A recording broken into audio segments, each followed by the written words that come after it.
Back to news. తెలంగాణలో సింగరేణి ఎన్నికలకు high court green signal ఇచ్చింది. సింగరేణి ఎన్నికలకు హైకోర్టు గ్రీన్ సిగ్నల్ ఇవ్వడంతో యథావిధిగా ఈ నెల 27న ఎన్నికలు జరగనున్నాయి. సింగరేణి ఎన్నికలు వాయిదా వేయాలని వేసిన మధ్యంతర పిటిషన్ను హైకోర్టు డిస్మిస్ చేసింది. ఈ ఎన్నికలు ఇంధన శాఖ ఆధ్వర్యంలో జరుగుతాయి. ఎన్నికల నిర్వహణ కోసం డిసెంబర్ 4వ తేదీన లేబర్ శాఖ, బొగ్గుగని యూనియన్లు, బొగ్గుగని ఉద్యోగులు సమావేశమై ఎన్నికల నిర్వహణ, గుర్తుల కేటాయింపు, నామినేషన్లపై నిర్ణయం తీసుకున్నారు.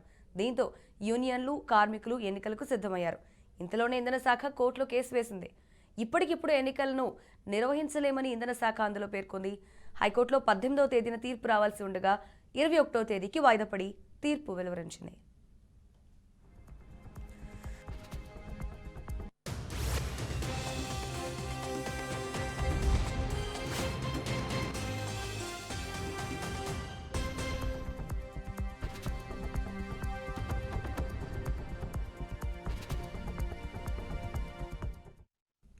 అయితే అక్టోబర్లోనే ఎన్నికలు నిర్వహించవలసి ఉండగా కొన్ని కారణాల వల్ల వాయిదా పడ్డాయి. అక్టోబర్లో ఎన్నికలు నిర్వహిస్తే ఈ ప్రభావం వచ్చే అసెంబ్లీ ఎన్నికలపై పడుతుందనే ఆలోచనతో అప్పటి టీఆర్ఎస్ ప్రభుత్వం ఎన్నికలు జరగకుండా చేయడం కోసం ప్రభుత్వ ఉన్నత స్థాయి అధికారులతో కోర్టులో కేసు వేయించిందని యూనియన్ ఆరోపించింది. 2 నెలల్లో అసెంబ్లీ ఎన్నికలున్న నేపథ్యంలో సింగరేణి ఎన్నికల నిర్వహణ కష్టమవుతుందని చెప్పడంతో కోర్టు ఎన్నికలను డిసెంబర్ 27కు వాయిదా వేసింది. దీంతో డిసెంబర్ 4న లేబర్ కమిషన్, సింగరేణి యూనియన్ నాయకులు, ఉద్యోగులను కూర్చోబెట్టి ఎన్నికలపై చర్చించారు.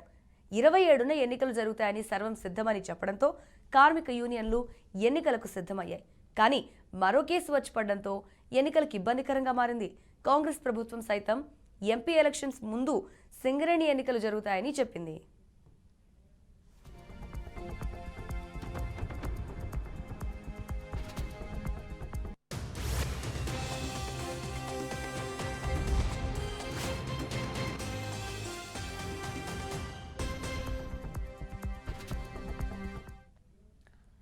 అయితే తెలంగాణలోని బొగ్గు గనుల్లో 1998 నుండి ఎన్నికలు మొదలయ్యాయి. ఇప్పటి వరకు 6 సార్లు ఎన్నికలు జరిగాయి. తెలంగాణలో 13 బొగ్గుగని కార్మిక గుర్తింపు సంఘాలున్నాయి. 2017 నుంచి ఇప్పటి వరకు ఎన్నికలు జరగలేదు.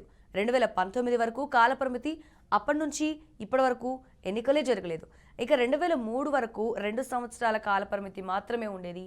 ఆ తర్వాత తెలంగాణ బొగ్గుగని కార్మిక సంఘం డిమాండ్ మేరకు కార్మికులు ఇవ్వడం ఒప్పుకోవడంతో 2 సంవత్సరాల పదవీ కాలాన్ని 4 సంవత్సరాలు చేయడం జరిగింది. ఇక 2019లో జరపాల్సిన ఎన్నికలను జరపకపోవడంతో ఏఐటీయూసీ 2021లో కోర్టుకు వెళ్ళింది. దీంతో 2022లో ఎన్నికలు జరపాలని చెప్పడంతో కేంద్ర లేబర్ కమిషన్ ఆదేశించింది.